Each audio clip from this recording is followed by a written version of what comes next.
Ahí está. ¿Todo el mundo me mira bien? A mí no pues a la pantalla. Sí, sí, la vemos bien. Sí, todo se ve bien. Bueno, perfecto. Entonces vamos a poner el puntero y vamos a continuar. Entonces habíamos visto que una coenzima importante aquí para la piruvato descarboxilasa iba a ser la tiamina pirofosfato. La tiamina pirofosfato es una vitamina que es derivada es una coenzima derivada de la vitamina B1. Aquí la tenemos, miren, esta es su estructura. Aquí tenemos un anillo tiazol, aquí está el azufre para que lo reconozcamos. Y su función en esta reacción en particular es acarrear grupos acetaldehído de un carbono a otro. Va a participar en reacciones de descarboxilación, no solo en esta que acabamos de ver, sino que también de alfa-cetoácidos, ¿verdad? De otro tipo, como por ejemplo aminoácidos. Cuando lleguemos a ese capítulo yo se los voy a recordar. Y entonces esta es una reacción típica de las que vamos a mirar miles durante toda la bioquímica con tiamina pirofosfato. Entonces ustedes el otro jueves van a hacer su seminario, van a ustedes a exponer la vitamina que le vaya a tocar por grupo. Les prometo que hoy termino de ver el instructivo y ya mañana lo van a tener publicado para que tengan suficiente tiempo para preparar su exposición. Muy bien. Y entonces acá yo les dejo también otra tarea, porque a mí no me gusta así como darlo todo en una clase, sino que también ustedes vayan investigando y vayan fomentando el hábito de leer por su cuenta y de buscar cosas interesantes, así como el compañero que contribuyó la vez pasada con un artículo científico interesante. A mí me gustaría que todo el mundo se sintiera libre de hacerlo y le perdieran el miedo a buscar cosas y verdad empiecen ustedes a tener curiosidad científica. Entonces aquí pues podemos ver a un personaje muy conocido de todos. ¿Quién me dice quién es esta persona que estoy yo subrayando con el puntero? Este de acá. ¿Quién me dice? Es Albert Einstein. Exacto, este es Einstein. Pero nadie reconoce al señorcito que está a la par de él, ¿verdad? Este señorcito que está a la par de él fue el presidente de Israel y este señor también era un científico. Fíjense que hizo un descubrimiento muy interesante y fue la producción de biocombustibles en Israel, en donde una buena parte del territorio, bueno, el país es muy pequeñito y una buena parte es árido, ¿verdad? No es que tenga un desierto como el Sahara, pero casi, ¿verdad? Es árido, están enfrente de Egipto. Y entonces él descubrió que tenía aplicaciones industriales. Encontró una bacteria que fermentaba el almidón y con esto podía producir, imagínense, butanol y acetona, que son biocombustibles. Y estos dos productos, pues además de servir, por ejemplo, aquí miran ustedes para, en lugar de diésel, por ejemplo, puede servir para hacer caminar maquinarias, tienen 1 y 1000 aplicaciones en la biotecnología. Entonces, aquí se los dejo yo a ustedes también para quienes tengan curiosidad. Yo siempre en los exámenes pregunto bonos, pongo bonos. Y los bonos son de cosas que yo les he dicho, miren, investiguen, miren, lean, miren tal curiosidad, miren tal cosa. Entonces, pues usualmente pongo bonos relacionados con este tema porque es bastante interesante. Entonces, este señor tiene un nombre bastante judío, se llama Chaim Weizmann, ¿verdad? Weiss por blanco, man, hombre blanco. Entonces, Chaim Weizmann se llama. Entonces, ya les cuento que es muy interesante. Está a la par, ni más ni menos que de Albert Einstein. Y ya les cuento también, pues, que fue presidente de Israel. Ok, entonces aquí vamos con otra encuesta. Ya casi estamos terminando con las encuestas del día de hoy, pero como era tan larga la clase, yo decidí hacer así algo un poquito más interesante. Entonces, para ver si me entendieron, por moléculas de glucosa, ¿cuántos ATPs en total se ganan en la fermentación láctica y alcohólica? ¿Y cuántos NADH se regeneran? ¿Qué dicen ustedes?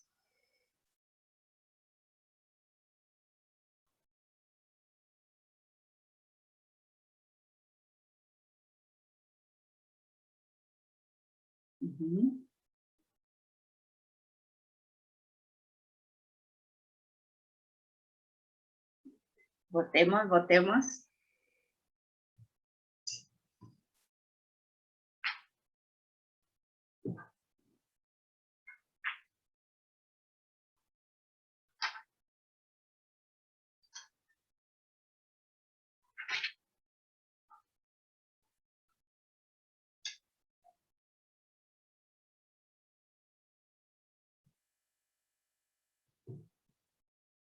Un minuto.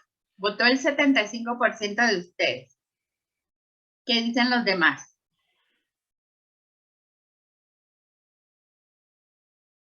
Bueno, votó el 86%. Vamos a detener la cuestión y vamos a compartir los resultados. Entonces, sí, la cantidad de ATPs totales en la fermentación láctica y alcohólica son las mismas que ganamos en la glucólisis. ¿Se acuerdan ustedes? En la glucólisis formábamos 4 ATPs en la fase del payoff, pero como cuando invertimos 2 ATPs, la ganancia neta en realidad es de 2 ATPs.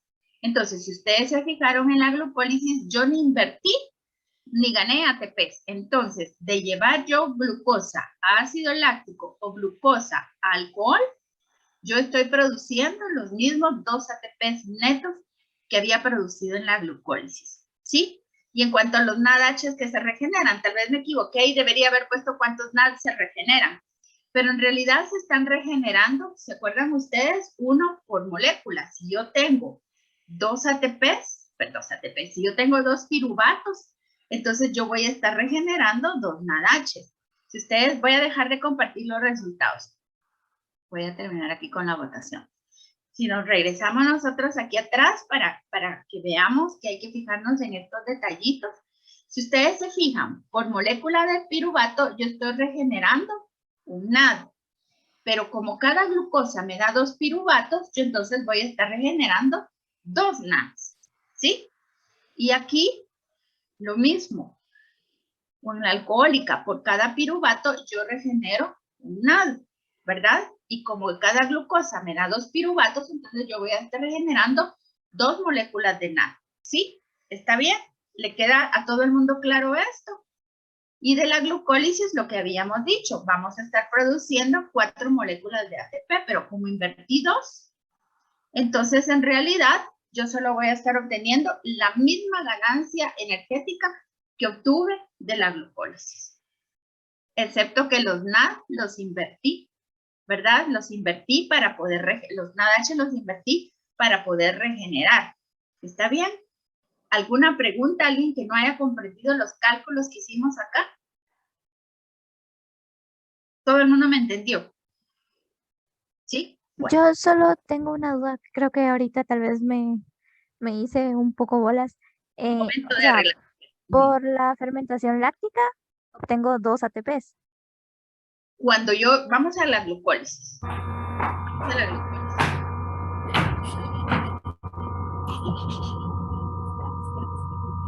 Aquí tenemos la glucólisis. Entonces, en la glucólisis, yo, por convertir una molécula de glucosa en 2 moléculas de piruvato, yo gané aquí 2 ATPs, aquí gané 2 ATP, pero yo antes había invertido 2 ATPs, uno en la reacción de la hexoquinasa y uno en el de la fosfofructoquinasa. Entonces, la ganancia total de la glucólisis es de 2 ATPs y 2 NADH. ¿Cierto? En eso estamos claros. Entonces, las fermentaciones en realidad solo me van a reducir, ya no me van a oxidar, sino que me van a reducir el piruvato a etanol o el piruvato a ácido láctico. Yo ahí ni gano ni pierdo ATPs porque ahí yo no necesito invertir ATPs. Yo ahí lo único que voy a hacer es regenerar estos 2 NADs que produje acá en la sexta reacción. Los voy a invertir como NADs, entonces esos 2 NADs van a dar sus electrones, los NADH, perdón, van a dar sus electrones y se van a regenerar como NAD. Entonces, ahí está el conteo que estamos haciendo. Por fermentación, yo gano 2 ATPs, ¿sí? Y regenero por fermentación de cada molécula de piruvato un NAD. Como yo por molécula de glucosa genero 2 piruvatos, significa que al regenerar yo 2 piruvatos, yo voy a estar invirtiendo los 2 NADH para reconvertirlos en NAD. ¿Sí? No sé si ahora le queda más clara la respuesta a esta encuesta. Sí, ¿Sí? sí, gracias. Segurito, no me digan que sí, solo así de compromiso. Yo necesito que todo el mundo tenga claro eso. ¿Sí? ¿Segurita? Sí, segura. Está bueno. Entonces vamos a seguir ya con esos conteos que tenemos que tener todos en mente. Parecen complicados, pero son los más fáciles. Ya verán cuando lleguemos a los conteos más gruesos del asunto. Bueno, entonces quisiera poder adelantar esto de otra forma, pero me desconfigura la presentación. Entonces, habíamos hecho esto y esto. Ok. Entonces, pasamos ahora a la última vía de oxidación de carbohidratos. Y esto se llama la vía del pentosa fosfato o del fosfogluconato, ¿sí? Y esto se trata de producir a partir de glucosa 6-fosfato, ribosa 5-fosfato y NADPH. ¿Ok? Entonces, yo les había adelantado que esta vía de las pentosas fosfato o fosfogluconato era una vía que iba a ser muy utilizada en células que necesitaran la ribosa 5-fosfato. Porque la ribosa 5-fosfato es el azúcar a partir del cual yo sintetizo nucleótidos. ADN, ARN, ATP, ADP, AMP, AMP cíclico, GPT. Y todos los que tienen nucleótidos van a necesitar la ribosa 5-fosfato. Entonces, esta vía va a estar particularmente activa en células que se dividen constantemente. ¿Cuáles son? Médula ósea, porque ahí se producen nuestras células rojas y blancas. La piel, que se descama todos los días y necesitamos producirla, pero siempre. La mucosa intestinal, por ejemplo, igual es la mucosa de la boca, igual es la mucosa de la vagina, por ejemplo, y los tumores. Entonces, ya aquí volvemos a recordarnos que una célula tumoral necesita dividirse más rápido que las demás, obviamente estas células van a favorecer el tener superactiva a la vía de las pentosas fosfato. Entonces aquí ya nos empieza a surgir la idea. Un blanco terapéutico sería inhibir en esas células tan activas las vías de las pentosas fosfato, ¿verdad? Por ejemplo. Muy bien. Entonces ya ven ustedes acá que también sirve para sintetizar coenzimas, como las que hemos hablado que son fosforiladas, que vamos a retomar en su momento la semana que viene. Muy bien. Entonces, eso es con respecto a la ribosa 5-fosfato, pero tenemos al otro producto importante, que es el NADPH. ¿Se acuerdan ustedes que es nicotina, dinucleótido fosfato, que es pariente del NADH, pero tiene un fósforo de más? Este es un cofactor también, es una coenzima. Entonces, esto se va a utilizar en tejidos que realizan síntesis activa de ácidos grasos, porque estos son los donadores de electrones, es decir, son los donadores del poder reductor de las principales vías anabólicas de nuestro cuerpo, sobre todo cuando hablamos a la síntesis de ácidos grasos, ¿sí? Entonces, los vamos a encontrar muy activos, por ejemplo, en el caso patológico de hígado graso, los vamos a encontrar activos en tejido adiposo, los vamos a encontrar muy activos en la glándula mamaria lactante, la leche y demás lleva un alto componente de grasas, también en lugares donde se sintetiza colesterol y las hormonas esteroideas, ¿verdad? Entonces, las hormonas esteroideas están hechas de colesterol, pero van a requerir un montón de NADPH para terminar con su síntesis. Entonces, también es producido para que funcione como antioxidante, es decir, que va a funcionar eliminando radicales libres que vamos a tener particularmente en nuestros órganos que van a estar expuestos directamente al oxígeno, como son los eritrocitos, los lentes oculares y nuestras córneas. Entonces ya ven ustedes, aquí la vía parece bien sencilla, pero sus productos son en realidad fundamentales para la vida como la conocemos. Sin esta vía no hay ADN ni hay ARN y por lo tanto, si hubiesen otros organismos en el planeta, no serían como nosotros porque no tendrían ADN ni ARN, ¿verdad? Entonces, así a vista de pájaro, a mí me gusta esta diapositiva porque está así muy a vista de pájaro. Vamos a ver que las vías de la pentosa fosfato tienen una fase no oxidativa y una fase oxidativa. Vamos a hablar primero de la oxidativa. Acuérdense que ahorita nos estamos enfocando en el catabolismo, y el catabolismo, en el caso nuestro, pues es oxidativo. Entonces, oxidar significa que le vamos a ir sacando electrones, ¿verdad? Entonces, partimos de la glucosa 6-fosfato. ¿Dónde habíamos visto la glucosa 6-fosfato? Ah, la glucosa que entra a las células resulta fosforilada para evitar que se me escape de nuevo. Y entonces eso se llama glucosa 6-fosfato. ¿Y quiénes me la producen? Ah, pues la hexoquinasa o la glucoquinasa, si hablamos de la isoforma en el hígado. Entonces, de ese primer producto de la glucólisis estamos hablando, de la glucosa 6-fosfato. Entonces, tenemos que la glucosa 6-fosfato va a producir un intermediario que no aparece aquí, pero sí en la próxima diapositiva, y se va a convertir finalmente en fosfogluconato con la conversión de una molécula de NADPH. ¿Sí? Este NADPH es el primero que se produce en la vía y va a participar directamente en los sistemas antirradicales libres, en los sistemas antioxidantes. Va a participar con un compuesto que se llama glutatión. Entonces, el glutatión está hecho de aminoácidos, lo vamos a ver en un momento. Cuando está oxidado, pues obviamente no va a servir como antioxidante porque está oxidado.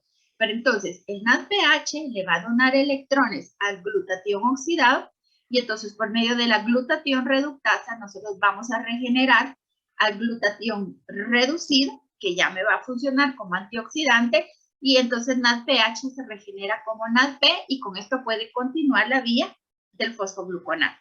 ¿Sí? Esa es la primera. Muy bien. Luego, entre el 6-fosfogluconato y la formación de ribulosa 5-fosfato hay una descarboxilación. El fosfogluconato y la glucosa 6-fosfato son glúcidos de 6 carbonos. La ribulosa, ¿se acuerdan ustedes que es de 5 carbonos? Entonces, para pasar de 6 a 5, yo el carbono algo tengo que hacer con él. Entonces, en este caso es una descarboxilación. Lo voy a eliminar como CO2, a la vez que para hacer esto, yo voy a donarle electrones a NADP y voy a sintetizar un segundo NADPH. Este segundo NADPH es el que voy a utilizar en las vías de biosíntesis que son reductoras. Reductoras quiere decir que necesitan electrones. Acuérdense, oxidativas donan electrones, reductoras aceptan electrones. Entonces, lo vamos a donar a las vías biosintéticas de ¿quién? De ácidos grasos, de esteroles, que son todos los colesteroles, las hormonas esteroideas y todo de lo que hemos hablado. Entonces, los precursores para convertirse en estos productos van a requerir que NADPH les done electrones, por eso se dice que NADPH es su poder reductor, y entonces NADPH se recicla como NADP, y podemos continuar con la vía del fosfogluconato, ¿sí? En este punto ya produjimos ribulosa 5-fosfato.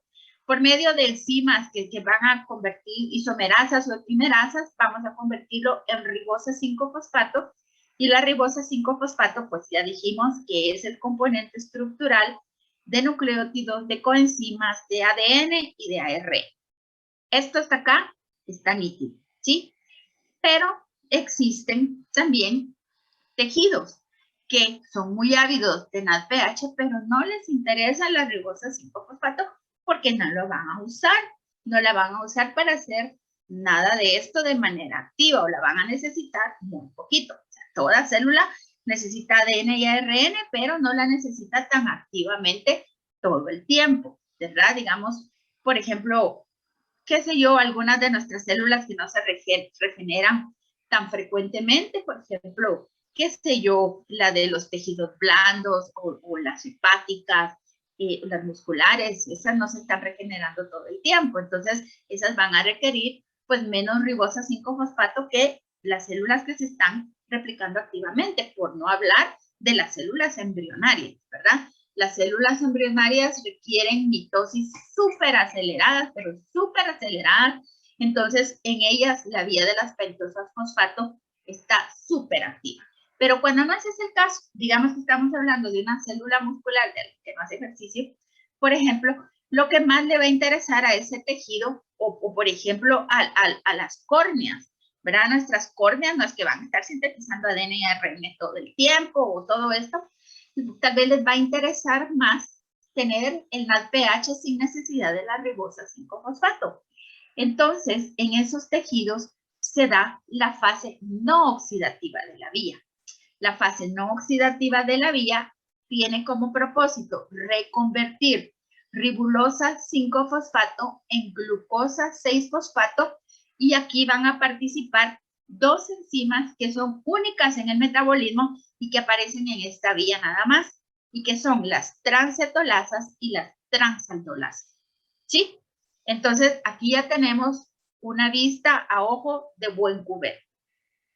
Vamos a ver entonces aquí el glutatión. El glutatión está hecho de 3 aminoácidos, es decir, es un tripéptido. Está hecho de glutamato, cisteína y glicina. Y aquí lo tenemos en su estado reducido y aquí lo tenemos en su estado oxidado. En su estado oxidado significa que entre las dos cisteínas, entre una molécula de glutatión y otra, las dos cisteínas forman un puente disulfuro. Y entonces al estar oxidados con este puente disulfuro no van a poder funcionar como antioxidantes. Cuando se donan electrones, entonces se rompen estos dos puentes disulfuros y volvemos a tener la forma reducida. Aquí tenemos el grupo sulfidrilo libre, que entonces sí va a poder funcionar como antioxidante eliminando radicales libres de nuestro cuerpo. ¿Sí? Entonces, vamos con la encuesta acá, para que pensemos bien el asunto. Dice acá, si en general las vías anabólicas suceden en el citoplasma y las catabólicas en la mitocondria de las células eucariotas, siendo glucólisis una excepción, ¿en dónde crees que va a suceder entonces la vía de las pentosas fosfato? ¿En el citosol, en la mitocondria o en el núcleo? Voten, a ver qué creen.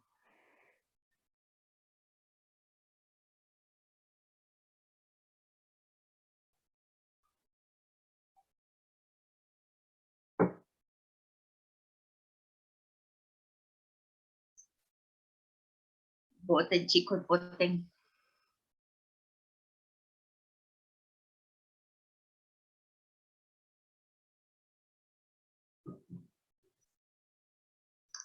$15 segundos.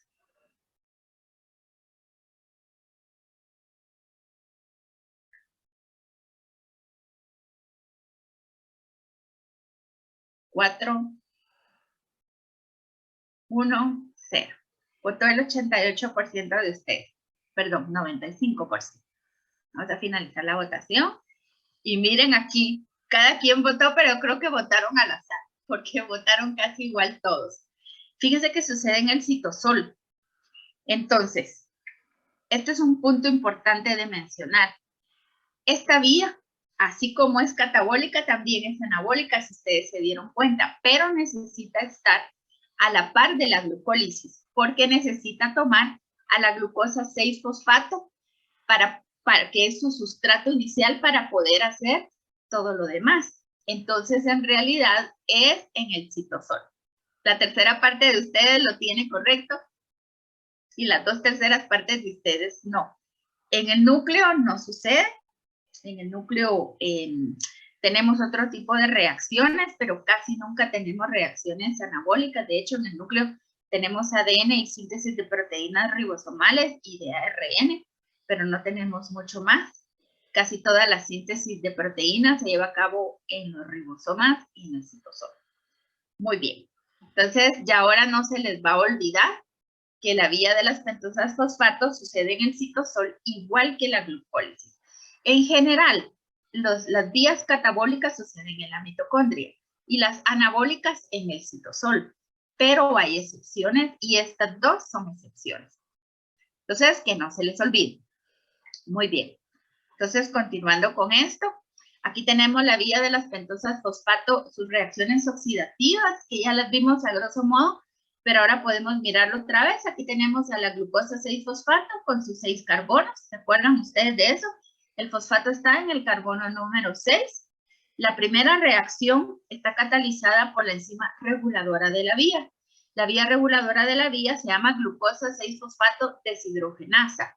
Por ser una deshidrogenasa, está catalizando reacciones de oxidorreducción. en donde lo que va a hacer es que va aquí a transferir electrones a NADP y lo va a convertir a su forma reducida, que es NADPH. Y su cofactor, como el de las deshidrogenasas que hemos estado viendo, es magnesio más 2. ¿Sí? Esto va a producir el intermediario que les había dicho, que es una fosfogluconolactona, que es en realidad solo una forma intermediaria. Si ustedes se dan cuenta, miren acá, ya tenemos aquí el carbono en esta estructura particular, y ahora viene la enzima lactonasa que va a hidratar. La lactonasa hidrata siempre con el magnesio como cofactor y lo va a convertir en fosfogluconato.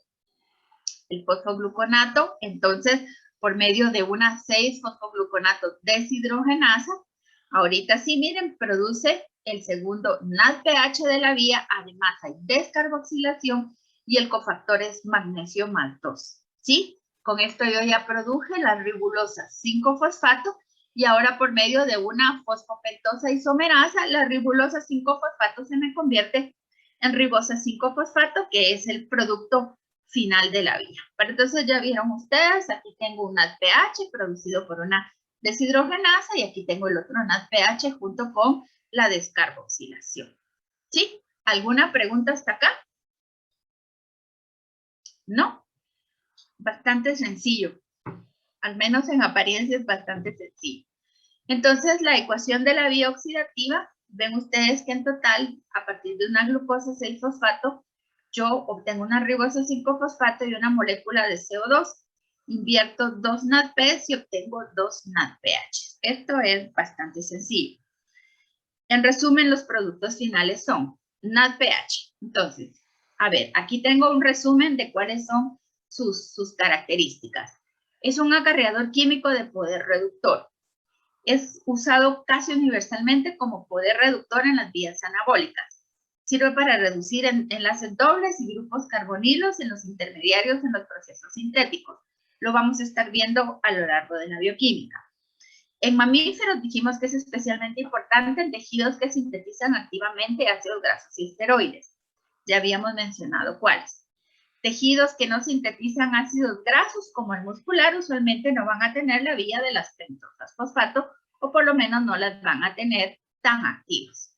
Contrarrestan daños provocados por radicales libres en eritrocitos y córneas. Entonces, esto es todo lo que yo les dije en la primera diapositiva.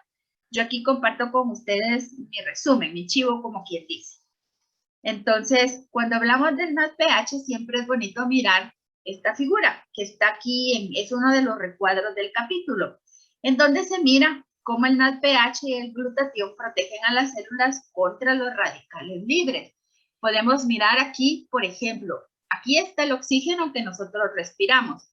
Cuando llega a nuestra mitocondria o está en nuestras córneas o en un lugar expuesto al oxígeno directamente como los eritrocitos, se puede formar un radical superóxido. Esto, si ustedes se fijan, va a tener un electrón desapareado. Entonces, en ese momento se puede convertir en peróxido de hidrógeno. El peróxido de hidrógeno no es propiamente un radical libre, pero potencialmente puede convertirse en el radical libre más poderoso de todos, que es el radical libre hidroxilo.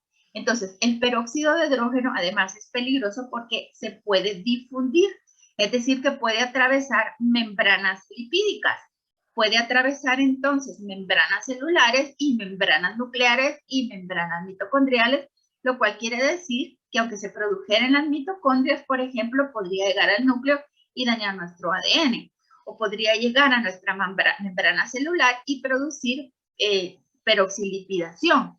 Y todo esto lo que hace es que rompe nuestras células y produce daños celulares serios, ¿verdad? Entonces, si ustedes se fijan, acá tenemos al peróxido de hidrógeno. Entonces, la glutatión peroxidasa va a necesitar los electrones que le done el glutatión. ¿Para qué? Para convertir el peróxido de hidrógeno en agua. Y el agua pues ya no nos hace daño para nada. Y el agua con esto nosotros neutralizamos a este tóxico, ¿sí? Y entonces lo único es que el glutatión aquí que estaba reducido ahora está oxidado. Yo necesito pues reducirlo otra vez.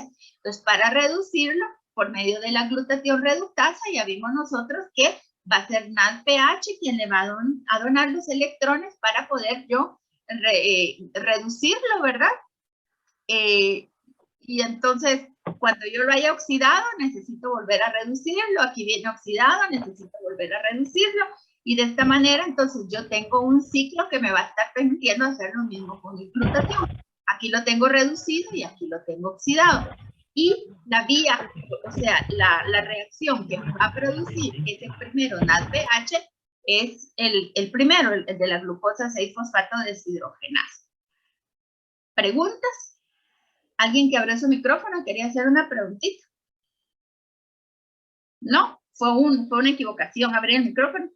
¿Seguros? Va. Entonces ya ven ustedes aquí, tenemos el NADPH que permite la regeneración de la forma reducida del glutatión y se produce la primera reacción de las pentosas fosfato y aquí tenemos el glutatión reducido que me va a neutralizar no solo el peróxido de hidrógeno, sino que también me va a neutralizar al radical libre hidroxilo. Entonces yo aquí, al neutralizar a hidroxilo y al peróxido, entonces estoy previniendo el daño oxidativo de lípidos, de proteínas y de ADN adentro de la célula. ¿Hay alguna pregunta hasta acá? ¿No? Sobre radicales libres y antioxidantes vamos a tener el segundo seminario del curso. Pero esto no significa que esta parte no vaya a entrar en el examen parcial de la siguiente semana. Entonces yo necesito que todo el mundo me haya entendido muy bien esta diapositiva. ¿Hay alguna pregunta? ¿No? Bueno, muy bien. El otro producto ya habíamos hablado, el de las pentosas, ¿verdad? Las ribosas 5-fosfato. Entonces habíamos dicho que es especialmente importante en células que tienen síntesis de ácidos nucleicos, con tejidos con crecimiento acelerado o en regeneración, pero también en tumores. Miren acá, este es un tumor y estas son las células normales. Ven ustedes aquí que en el momento en que logra adueñarse del suministro de sangre al tumor, el tumor va a empezar a crecer de manera desmedida y va a asfixiar a las células, asfixiar entre comillas, ¿verdad? A las células normales que tenga la par. Y las células embrionarias, ¿verdad? Que hacen mitosis aceleradas. Hay fases de 24 horas en donde se duplican totalmente todas las células del embrión en formación. Entonces, obviamente aquí la vía de las pentosas fosfato va a estar activa en todas las células. Muy bien. Entonces, vamos a la fase no oxidativa.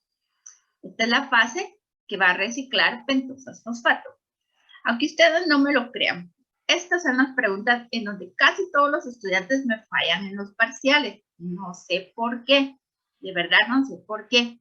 Entonces, voy a explicárselos muy despacio y ustedes me van diciendo qué es lo que no quede claro. Dice acá, cuando no requerimos primariamente en tejidos que requieren primariamente NADPH, pero no pentosas fosfato, ¿verdad? Entonces vamos a reciclar, como habíamos dicho. La primera reacción es que la epimerasa va a volver a funcionar y me va a reconvertir a la ribulosa 5-fosfato en shilulosa 5-fosfato. Si ustedes se fijan, lo único que hace es cambiar de lugar este hidroxilo y con esto en lugar de ribulosa, ahora yo le llamo shilulosa 5-fosfato. Muy bien. A partir de la shilulosa 5-fosfato, entonces en la fase no oxidativa se va a tratar de convertir 6 azúcares fosfato de 5 carbonos en 5 azúcares fosfato de 6 carbonos. En pocas palabras, voy a convertir 6 pentosas en 5 hexosas. Eso quiere decir que voy a hacer un cambio de 30 carbonos. Voy a tener 30 carbonos acá y 30 carbonos acá. Lo único que aquí lo tengo en forma de pentosas y aquí lo voy a tener en forma de hexosas. ¿Sí? Muy bien. Voy a producir NADPH en cada vuelta. Obviamente voy a producir 2 NADPHs. Pero también voy a descarboxilar. Entonces, estequiométricamente, el reciclaje continuado de esta ribosa 5-fosfato me va a convertir, y que convirtiéndose en glucosa 6-fosfato, va a hacer que la glucosa 6-fosfato al final se elimine como 6 CO2, ¿verdad? ¿Se acuerdan que cada vez que yo convierto una glucosa 6-fosfato en chilulosa, por lo menos, yo estoy descarboxilando? Entonces, si yo empiezo con 6 carbonos, después de 6 vueltas, que yo habré eliminado 6 carbonos, estequiométricamente yo puedo decir que necesito 6 vueltas de esta fase para lograr yo, digamos, haber oxidado todos los carbonos de una glucosa 6-fosfato, estequiométricamente hablando, ¿sí? Y entonces, un detalle que no podemos perder de vista es el que yo les había mencionado, que hay 2 enzimas únicas en la vía. Se llama la transcetolasa y la transaldolasa. Eso no los vamos a volver a ver en ninguna vía metabólica de este curso. Entonces, ¿qué hace la transcetolasa? Como su nombre lo dice, miren, cataliza la transferencia de 2 carbonos desde un donador cetosa a un aceptor aldosa. Entonces, aquí tenemos a la cetosa. ¿Se acuerdan cómo reconocemos una acetona y cómo reconocemos a un aldehído? Entonces, aquí tenemos, voy a donar, este es el receptor, la enzima se llama transcetolasa, el cofactor es nuevamente tiamina pirofosfato, y lo que yo voy a obtener entonces aquí es la transferencia, ¿verdad? Voy a tener una triosa y aquí voy a tener a una molécula, en este caso, de 7 carbonos. Miremos ya la reacción en realidad. Partiendo de la chilulosa 5-fosfato, que tiene 1, 2, 3, 4, 5 carbonos, yo tengo a la aldosa, que es el receptor, a la ribosa 5-fosfato. La ribosa 5-fosfato, aquí la tengo, 1, 2, 3, 4 y 5 carbonos. Entonces yo ahora voy a transferir los 2 carbonos hacia la ribosa, y yo ahora lo que voy a tener es una pseudoheptulosa, ¿sí? Es decir, un carbohidrato con 7 carbonos. Aquí lo tenemos, 1, 2, 3, 4, 5, 6 y 7. Esa es una pseudoheptulosa, ¿sí? Y lo que me va a quedar es un gliceraldehído 3-fosfato. Esta es una triosa, ¿verdad? Una triosa fosfato. Entonces ya ven ustedes, esta es la primera reacción de la vía no oxidativa. Viene a actuar entonces la transaldolasa. Entonces la transaldolasa cataliza la remoción de 3 carbonos de la pseudoheptulosa y los va a condensar a una molécula de gliceraldehído 3-fosfato. Es decir, estos son mis productos y ahora aquí pues yo voy a tener que van a reaccionar entre sí por medio de la transaldolasa. Entonces aquí tengo yo, miren, la transferencia de estos 3 carbonos al gliceraldehído 3-fosfato me va a producir una fructosa 6-fosfato. Entonces la fructosa 6-fosfato ya es un carbohidrato a través de 1, 2, 3, 4, 5, 6 carbonos, ¿sí? Y me deja acá una eritrosa 4-fosfato que son 4 carbonos, ¿sí? Entonces ya ven ustedes acá, primero actuó la transcetolasa, luego a la transaldolasa, y aquí hay una segunda reacción catalizada por la transcetolasa, en donde ahora sí, la chilulosa 5-fosfato le va a pasar nuevamente a la eritrosa, los dos carbonos de los que habíamos hablado, nuevamente me va a dejar gliceraldehído 3-fosfato y va a formar otra fructosa 6-fosfato, ¿sí? Entonces ya ven ustedes, son 3 reacciones consecutivas, empezando con la transcetolasa, luego la transaldolasa y otra vez la transcetolasa. Y entonces yo aquí vuelvo a formar una fructosa 6-fosfato, que es un carbohidrato de 6 carbonos. Entonces, cuando uno los mira en conjunto, termina de entender. Esta parte puede ser un poco confusa cuando uno lo mira por primera vez, pero a mí por eso me sirve hacer la diapositiva teniendo aquí a la par el conteo de carbono para no perderme yo a la hora de entenderlo. Entonces, partimos acá, ¿verdad? De que la ribosa 5-fosfato, ¿se acuerdan ustedes que por isomerización, epimerización, se reconvierte en chilulosa 5-fosfato y viceversa, ¿sí? Bueno, entonces, la chilulosa 5-fosfato con una ribosa 5-fosfato, aquí tenemos interconversión y las vamos a tener a las 2 en solución. Por medio de la transcetolasa, yo lo que voy a obtener entonces es gliceraldehído 3-fosfato y una pseudoheptulosa 7-fosfato. Fue la primera reacción de la transcetolasa. Vamos ahora con la reacción de la transaldolasa, en donde yo voy a convertir una cedoheptulosa y un gliceraldehído 3-fosfato ¿en qué? En fructosa 6-fosfato y en eritrosa 4-fosfato. Y ahorita viene la segunda reacción de la transcetolasa, en donde me va a convertir una eritrosa 4-fosfato con una chilulosa 5-fosfato ¿en quién? En gliceraldehído 3-fosfato y en fructosa 6-fosfato. Entonces, si ustedes se fueron fijando aquí en el juego de números, si quieren lo miramos hacia atrás. Se fijaron acá que tenía 5 carbonos y 5 carbonos. Luego tenía yo aquí con la primera reacción uno de 7 carbonos y otro de 3 carbonos. Vamos con la siguiente reacción. Voy a tener una de 6 carbonos y otra de 4 carbonos, que es la eritrosa. En la siguiente reacción, la eritrosa con otra chilulosa. Voy a tener una de 4 y una de 5. Ya después de la segunda reacción de la transcetolasa, tengo una de 6 y el gliceraldehído, que es de 3 carbonos. Entonces ahora uno se pregunta, ¿y de dónde va a salir estos 6 carbonos? Porque yo, se los juro que me lo pregunté mucho tiempo cuando estaba estudiando esta vía. Resulta que uno lo tiene que ver en conjunto. Esta está sucediendo simultáneamente con otra. O sea que suceden al mismo tiempo. Y entonces, ¿qué va a pasar? Como la otra sucede al mismo tiempo, dando exactamente lo mismo, miren qué es lo que pasa acá. Esos 3 carbonos más estos 3 carbonos se me van a convertir en la última exosa. Y entonces ya uno las puede contar. 1, 2, 3, 4 y 5. Entonces yo a partir de la inversión de las, ¿cómo se llaman? De las 6 ribosas, que aquí no las podemos visualizar todas de un solo, pero crean en mí, a partir de la inversión de las 6 ribosas, yo voy a estar obteniendo 5 exosas después de la ruta oxidativa, no oxidativa, de las pentosas fosfato. Entonces, les pregunto, no es que se lo tienen que saber de memoria ahorita, obviamente, pero ¿me comprendían? ¿O alguien no me comprendió? Solo quería saber dónde estaría entonces la tercera reacción en este diagrama que tiene a la derecha. ¿Cuál tercera reacción? ¿Esta con el otro de 3 o cómo? Es que usted mencionó anteriormente que la transcetolasa es reacción 1, luego está la aldolasa, reacción 2, y una segunda reacción catalizada por la acetolasa.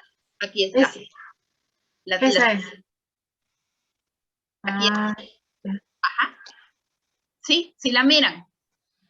Esa sería de 4 pasa a 6 carbonos. Y mire, aquí tenemos la primera de la transcetolasa y aquí tenemos la segunda. Ok. Ya, ¿Sí? gracias. Muy bien. Entonces, yo sé, porque me he puesto a hacerlo así número tras número, créanmelo ustedes, que cuando uno mira solo lo que le presenta Leninger, uno dice, y este gliceraldehído puede convertirse también en fructosa 6-fosfato, sí puede, pero también este gliceraldehído, al conjugarse con este otro por medio de todas estas enzimas que vemos acá, puede convertirse en otra fructosa 6-fosfato. Lo que pasa es que Leninger no nos lo muestra. Pero para los efectos del curso, dejémoslo hasta acá. No nos vamos a meter en ver absolutamente todas las conversiones porque se vuelve exageradamente larga esta vía y no nos da tiempo de cubrir todas las partes del curso. Lo importante acá es que todos entendamos que el principio son las ribosas y que yo necesito invertir 6 ribosas y que lo que yo voy a obtener al final son 5 exosas. Son conversiones de 30 carbonos, en realidad ni gano ni pierdo. Y que con esto, ¿yo qué estoy consiguiendo? Y para esto yo voy a regresar. Con esto yo estoy consiguiendo algo muy interesante. Esto de acá. Yo estoy consiguiendo no llegar a ribosa 5-fosfato ni a sintetizar nucleótidos, sino que yo la ribosa 5-fosfato estoy regenerándola en glucosa 6-fosfato y cuando la glucosa 6-fosfato se vuelva a oxidar, me va a estar produciendo 2 NADPH por cada vuelta oxidativa que yo voy a detener acá en ribulosa 5-fosfato y lo voy a reciclar. Entonces, si yo sintetizara, yo como célula que no me interesa, ribosa 5-fosfato, para mí es una pérdida de tiempo, ¿verdad? Una pérdida de recursos también. Entonces, yo lo que estoy haciendo es que cada glucosa 6-fosfato la voy a pasar 6 veces por esta vía que me combina la oxidativa y en esas 6 veces yo voy a estar produciendo 12 NADPH. Porque por vuelta yo produzco 2 NADPH y voy a pasar las 6 veces para que estequiométricamente yo pueda decir, aquí empecé con 6 carbonos y aquí eliminé 6 carbonos, entonces estequiométricamente yo necesito las 6 vueltas. Y en esas 6 vueltas yo produje 2 NADPH, 12 NADPH, perdón, ¿verdad? Y no produje ribosa 5-fosfato porque no me interesa. ¿A todo el mundo le queda claro el propósito entonces de la ruta o la fase no oxidativa de las vías de las pentosas fosfato? ¿A alguien no le quedó claro? Silencio total. Piénselo un momento y me dicen. Voy a tomar un traguito de agua. Bueno, voy a dar un salto de fe y voy a pensar que sí me entendieron. Pero igual, jóvenes, si no me entendieron, no hay vergüenza en esto. Como les digo aquí, nadie juzga. Entonces, si no me terminaron de entender, por favor, me escriben al foro. Y en el foro yo con mucho gusto les vuelvo a explicar. ¿Sí? Igual ustedes van a ver la grabación. Pero a veces uno requiere una explicación como más personalizada, que hasta que a uno le hace clic la vía, uno lo termina de entender. A mí me costó bastante. Con la licenciada Regina Cabrera, no sé si alguno de ustedes la conoce. Ella está haciendo ahora su doctorado en Estados Unidos. Con ella vimos esta vía y nos quebramos la cabeza un buen tiempo hasta que lo terminamos de entender, pero no utilizamos solo Leninger para entenderlo, sino que utilizamos un par de libros más. Por eso les digo que Leninger no nos pone todas las reacciones y esa es la razón por la cual uno hay pasos que dice, ay, pero esto no entiendo cómo, o sea, 3 carbonos me dan 6, sí, pero ¿cuáles son todos los pasos intermedios? Esos no nos los presenta Leninger. Entonces, como les digo, si alguno de ustedes quiere estudiar una maestría en bioquímica o un doctorado, seguro que los va a tener que ver. Pero para los efectos de la clase de hoy, creo que nos debemos enfocar en las partes más importantes, que son las que ya toqué. ¿Sí? Muy bien. Entonces, como todavía ya vimos que tiene que tener su regulación, ¿verdad? Entonces, en este caso, uno se pregunta, bueno, la glucosa 6-fosfato, pues se puede ir a la glucólisis para formar ATP, entre otras muchas cosas, pero también esa misma glucosa 6-fosfato puede desviarse a la vía de las pentosas fosfato. ¿Cómo decide la célula hacia dónde desviarla? Digamos, las células que tienen activas las dos vías.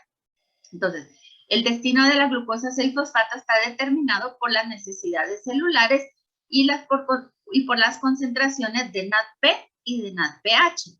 ¿Cuál es la razón? Que el NADPH, si ustedes se fijan acá, va a estar inhibido, o sea, regulado negativamente. La glucosa 6-fosfato deshidrogenasa va a estar regulada negativamente por el NADPH. Entonces, si la enzima reguladora es la primera de la vía, al estar inhibida, la vía de la pentosa fosfato se detiene y toda la glucosa 6-fosfato se va a derivar hacia la glucólisis.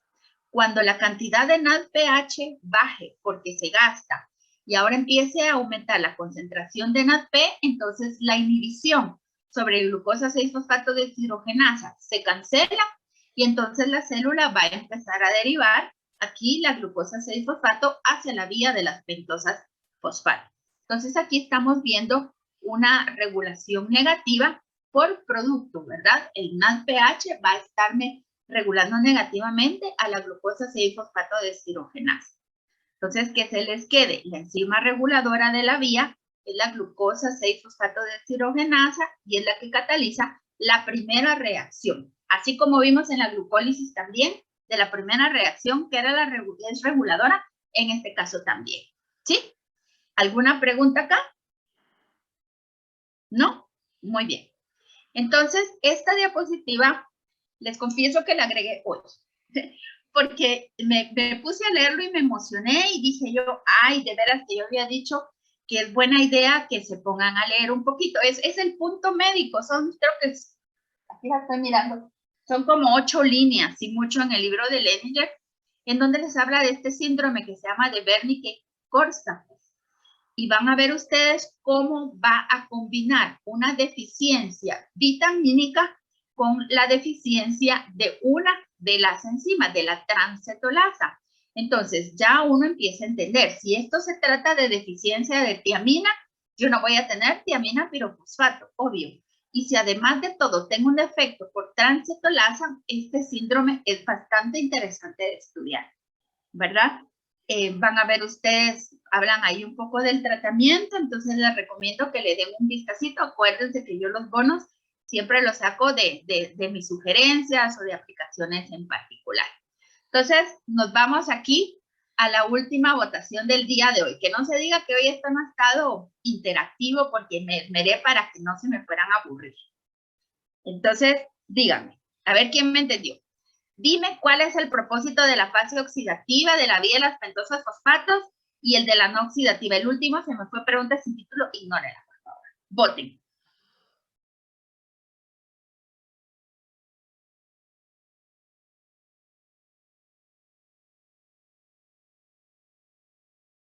Voten, voten, voten. Yo me emociono. Voten, por favor.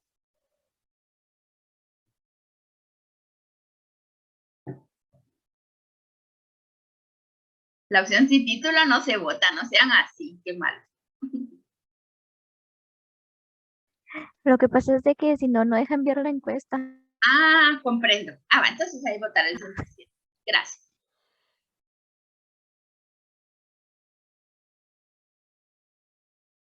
Voten, voten, ha votado el 60%.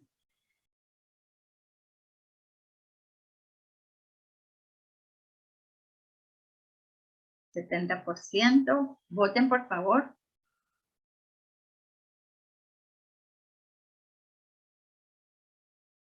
¿10 segundos?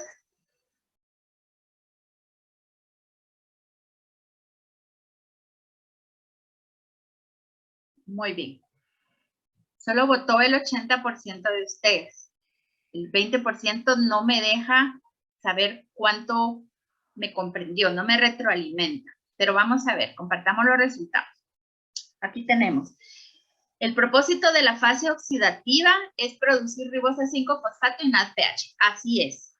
Solo el 59% de ustedes lo terminó de comprender, porque algunos piensan que solo es producir ribosa 5-fosfato y otros están equivocados porque dicen que es regenerar glucosa 6-fosfato. En la fase oxidativa, nosotros lo que hacemos es convertir glucosa 6-fosfato en ribosa 5-fosfato con la producción de NADPH. Entonces, en ningún momento en la fase oxidativa vamos a regenerar glucosa 6-fosfato. Esa es una equivocación. En la fase no oxidativa es donde vamos a regenerar la glucosa 6-fosfato. Entonces, acuérdense ustedes que el propósito de la fase oxidativa es producir los dos productos de los que habíamos hablado. ¿Sí? Espero que eso haya quedado claro ahorita. Y el de la no oxidativa es regenerar ribosa 5-fosfato, no es posible, porque dijimos que la no oxidativa va a suceder cuando la célula no necesita ribosa 5-fosfato. Entonces, ¿cuál podría ser su propósito en regenerarlo? Ninguno. Entonces, cuando a uno se le dificulta un poco como memorizar o un poco como concretar términos, ideas, uno debe pensar, bueno, si la célula está haciendo la vía no oxidativa, es porque no necesita ribosa 5-fosfato. Entonces, ¿por qué habría de regenerarla si no la necesita? Entonces, obviamente, esta no es correcta. Y entonces, si no necesita ribosa 5-fosfato, ¿qué es lo que necesita de esta vía? Ah, necesita NADPH.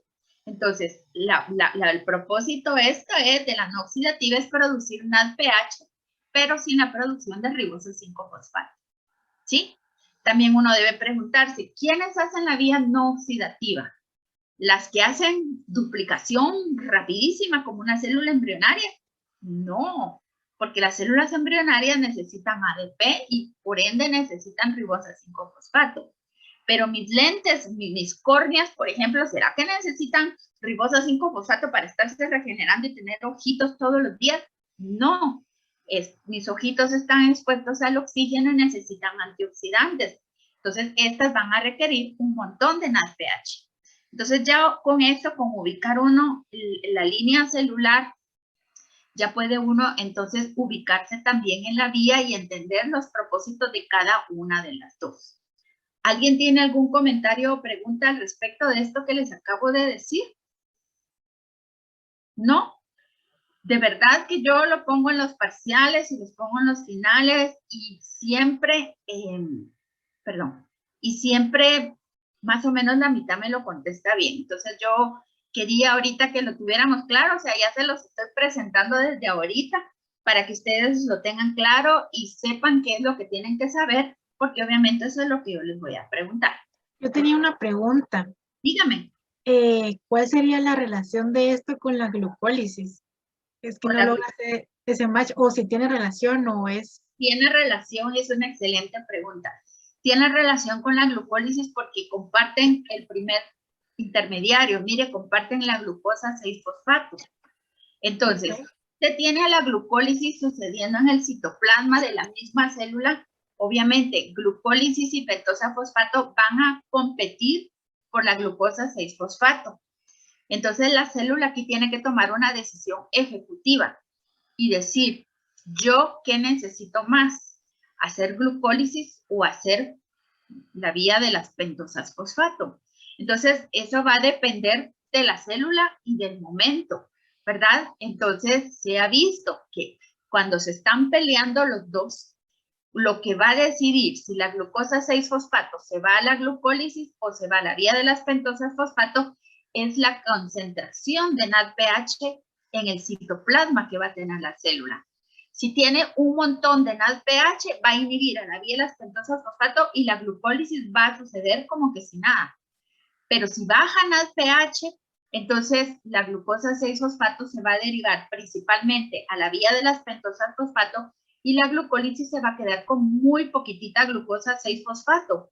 Entonces, esta se va a estar dando muy poquita velocidad, muy poquita glucólisis, y esta se va a estar dando a todo vapor y viceversa, ¿verdad? Entonces, tiene que ver muchísimo por esa razón. No sé si contesto su pregunta. Sí, perfectamente, gracias. ¿Eso es? Perfecto. Sí. Usted hizo la pregunta correcta.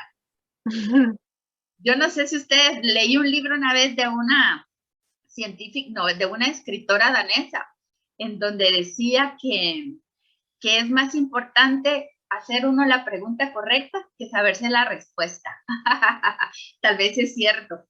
Bueno, chicos, entonces miren, ya para ir terminando, les dejo por favor que lean el recuadro 4.4 para que ustedes puedan leerlo ahora que ya tienen estos conocimientos y vean por qué Pitágoras no comía falafel. Falafel son estas cosas de acá que son como tortitas de carne, diría uno, pero en realidad no tienen carne, sino que son croquetas de haba. La verdad es que son muy ricas y se comen con varias cosas encima, no son tan secas como ustedes creen, y se comen muchísimo en el Medio Oriente, pero ni él ni sus pupilos, digamos, podían comer falafel. Entonces ya ustedes me van a contestar por qué. Y para terminar la clase de hoy, aquí les dejo un chistecito que a mí me encanta, porque miren, dice, cuando tu mamá te llama por su nombre completo, sabes que estás, y aquí es ¡pip! Porque ustedes se imaginan lo que dice acá, ¿verdad? ¿Y qué le dice la mamá a ribulosa 1,5-bifosfato carboxilado oxigenado? O sea, y le dice el nombre completo a la enzimita y la enzimita solo dice ¡pip! También, porque ya sabe que le va a caer, ¿verdad? Entonces, pues aunque ustedes digan, y yo sé que así lo es complicado aprender sino los nombres completos de todas las enzimas, por lo menos las de las reguladoras y de las especiales, uno sí se las tiene que saber completitas, no solo sus abreviaturas, sino que en realidad todo. todo el nombre completo, como que fuéramos la mamá de la enzima con el nombre listo para regañarla en el momento que se necesita. Muy bien, entonces con esto dejo de compartir mi presentación. Ya Recording stopped. me pasó 2-3 minutitos el tiempo.